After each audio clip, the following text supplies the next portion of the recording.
Good morning, good afternoon, good evening, or good night. This is Julie with JFK Freedom, and I want to give the Lord credit for blessing me with His words that He placed in my mouth and appointing them this day over the nations and the kingdoms of the earth, if they so choose to listen, to uproot and break down, to destroy and overthrow, to build and to plant. For this video, there'll be a little bit about the economic crash coming and about famine and about some of y'all that need to move.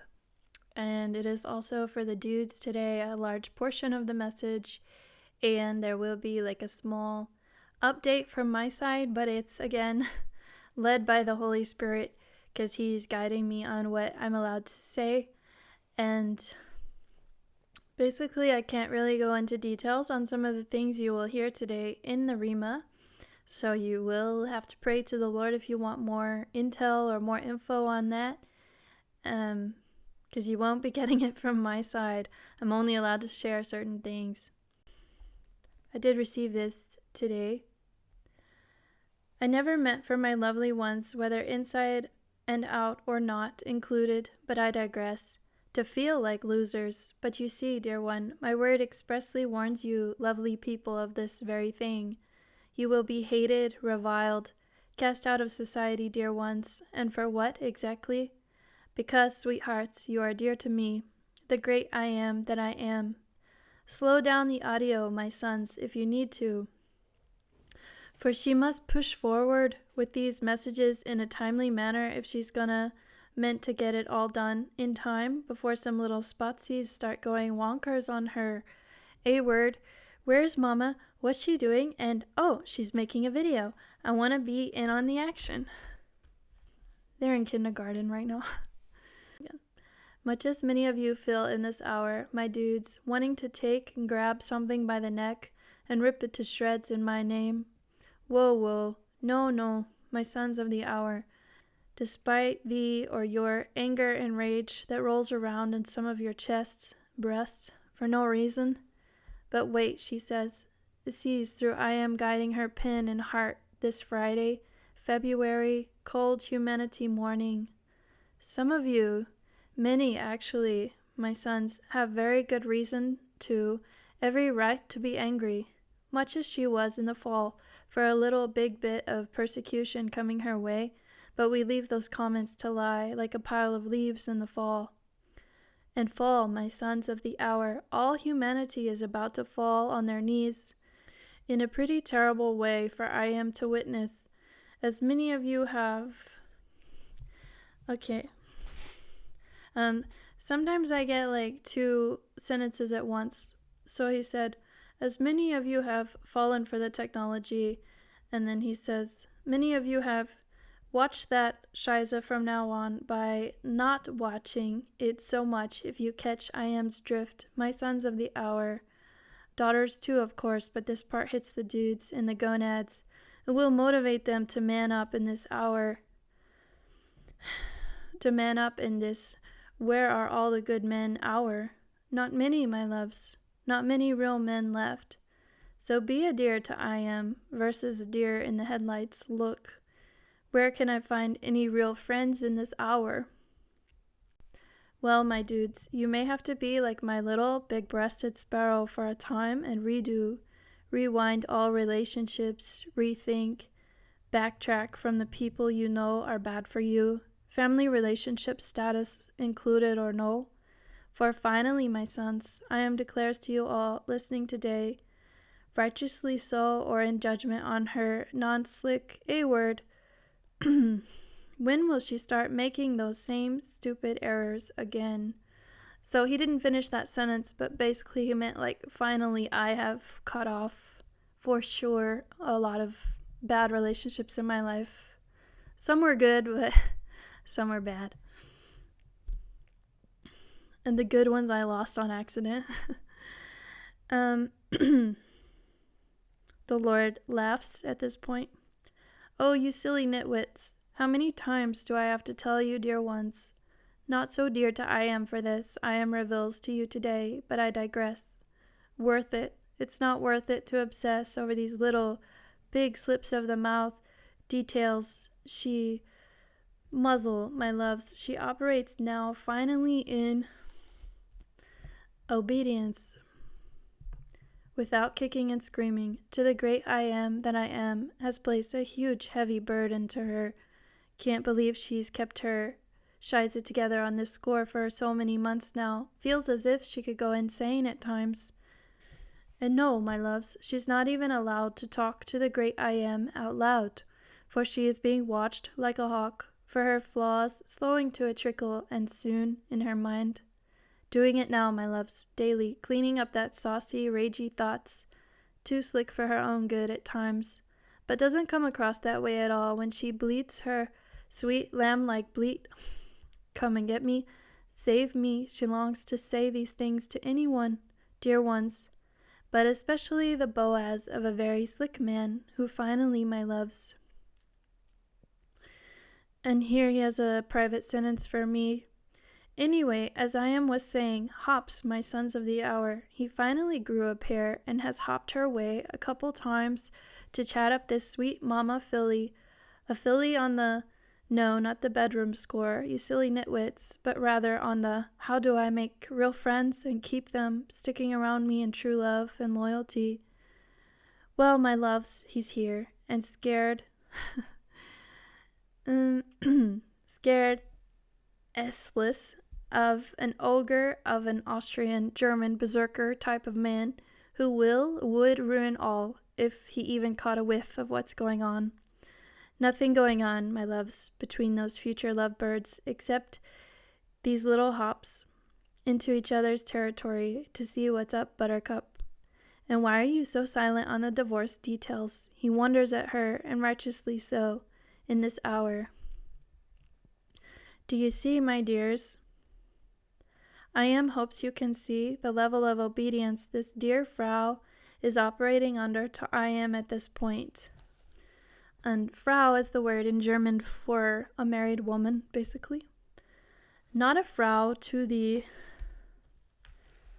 terrible, mad Felix much longer, my loves, but rather free of his terrible yoke of a ring. She doesn't wear much anymore, it's true. And does it or doesn't it irk him to no end, my dears, to see her going on trips without him for a church retreat, to hold herself back from that Boaz of a staring her way all the D-word time man at this point, who just can't believe a sweet mama like her, to those two little spotsies, has been emotionally abused, and what the actual F-word has gone down in her quarters as of late. He wonders, longs to ask her the truth, my dears, just as some of you also long in error to peg her with some harsh arrows of judgment for a kiss. No kisses as of late to anyone, my dears, except a sweet old lady who works with some refugees near Vienna, as my sparrow also does. You curious little buzzing around her, like flies with your commentary. I sees all you do, my loves, whether my loves or no, and unfortunately, this little sparrow needs some high-level, top-dog lawyer defense in the spiritual realm from some of you nitwits, whether you fall into the Christian category or no. Leave her alone, my loves, as I works out all the details on this icky, sticky situation. It won't be sticky much longer, my dear ones. Pretty clear as mud at the moment, but blue eyes clear as beautiful water, and soon, dear ones. And a beautiful story someday for all to witness and get all the delectable details on this. Who the actual F-word is this guy, and does he even exist? And then he swings into some private commentary. It is a small detail, but basically the way these Rhema messages works is that sometimes he gives a hint about something and then he'll reveal it later. So he's not going to be like, who is this person? And then never let y'all know. It will be revealed at the right time. All right, here he's talking about the economic crash. And so I was thinking lately, there's not that many people that listen to me, but basically I was thinking, even if there's no famine coming, if you look at historical records, war usually includes inflation and the prices are skyrocketing. And if you look at history, I learned this from Agatha Christie, reading about her life. After World War II, it was really normal for British people at least to have, and you can correct me in the comments if you want, but it seems as if it was normal at that time for British people to have a stash and like have some extra food set aside in case another war came, because it was World War I, World War II, and they thought World War III, like they thought it was coming. So it makes sense to have a little bit extra, even if there's no famine. With inflation, that causes everything to cost a lot of money. So the Lord works sometimes with my thoughts on things and like builds on them, basically. So that's about this. But it starts with a sentence that, basically my husband is really mad at me for buying extra food right now. So it talks about that at the very beginning and his thoughts. She blows my money too often on some stupid food items. Shiza, in his view, whatever, hun. He's naive in this hour, as all humanity is. You are right, hun. War is looming, and that means inflation. Top dogs, big dogs in the economic world, cooking, frying off their books, goods into little nasty bits and pieces of, what the F is this? The accountants would say. Scream it out loud. I'm laughing because he said, instead of cooking the books, frying the books. I thought that was funny. For the rooftops to hear if they could. War, my brothers and sisters in Christ, is looming for a world near you. And that means a big economic crash as well. Hence it's time to get your heinies on the move. For some of you, blow the last of that precious in your view cash, but your lives and livelihoods are more important to I am. Let me ask you in such terms, dear saint, do you want to survive and be broke and live like a John the Baptist out in the woods or wilderness with some honey bears around, but no potential sugar mamas? Some available in the next life for you boys who think you are men. Time to grow a pair and prove to I am you can be faithful to me before I am will test you in a bigger way to see if you can be faithful, hubby, sweet material to, I don't know, a sweet type of woman like this little big-chested filly of a woman. Okay, and a side note, he's talking about the 1,000-year reign. So 1,000-year reign is a chance for some people to do life in a better way, and there will be promises of some marriages happening in the 1,000-year reign that are not happening at this moment. It's just been really encouraging me to learn about that. And part of the reason for that is because our lives will be cut short as his saints. We don't get another 30 or 40 years to figure this out. And I know it shocks some of you to know when I'm going to die, but it's not that much time. Even if you have another 10 or 20 years, let's say, it's not that much time, is it? If you think about it. So the 1,000-year reign will be a chance for some of you to receive some blessings that you may not have received yet. And I do believe the porn industry is a huge factor in this. It has caused even Christian men to idolize the female form in a way that has been very unhealthy. And the Lord sees that struggle, and He just loves you so much. He doesn't want you struggling for all eternity with those thoughts. Just because you go to heaven and you're holy doesn't mean you'll be a robot. There will be things you will think about. And so He wants to bless some of you in a way that you don't have to, that if you haven't been able to get married yet, that sex wouldn't be a huge deal to you, basically. Like things like that. He wants to bless you. For me, I haven't been able to have a house and a garden and a farm. And He has told me about some of those things. So whatever it is for you, if you're a saint, He may be ready to bless you in the next life instead of this one. So I hope that helps you deal with some of the struggles that are coming up in the next few years. Okay. And as an example from my life, and y'all have heard him, he promises friendships in the church that I'm going to right now. So because I've had such bad experience with friends and like not having many stick around very long, He's going to bless me in this life with some friends, and He said there will be some in the 1,000-year reign as well. So that will help me calm down, because He did let me know that it would be a problem in heaven if I go to heaven and I meet these people that rejected me in the last life. So, as I said, we're not going to be robots up there. And the angels are not robots. And I really love when Christians expose those types of things. Not many are talking about those types of things, but just because the angels serve the Lord doesn't mean they don't have free will. They still have free will to choose, and we also have free will, and we still will have free will going to heaven. So just because you get in doesn't mean you can do whatever you want and think whatever you want and get to stay. All right.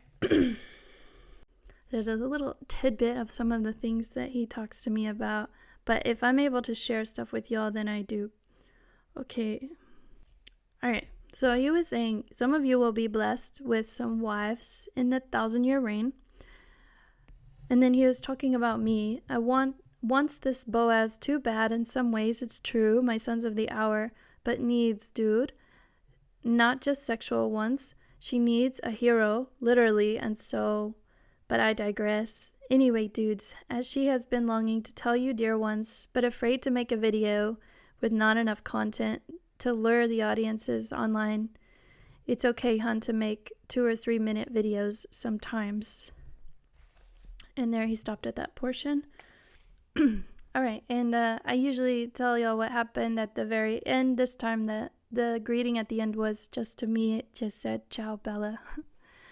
Okay, yeah, I hope y'all are doing well. I'm not trying to hide from being online. I just try only to share when the Lord actually blesses me with something that's for the larger audience online at this point.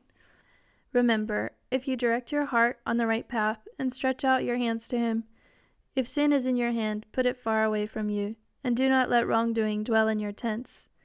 Then indeed you could lift up your face without moral defect, and you would be firmly established and secure and not fear. You would forget your trouble and remember it as water under the bridge. Your life would be brighter than the noonday. Darkness will be like the morning, and you will trust, because there is hope. You will look around you and rest securely. You will lie down with no one to frighten you, and many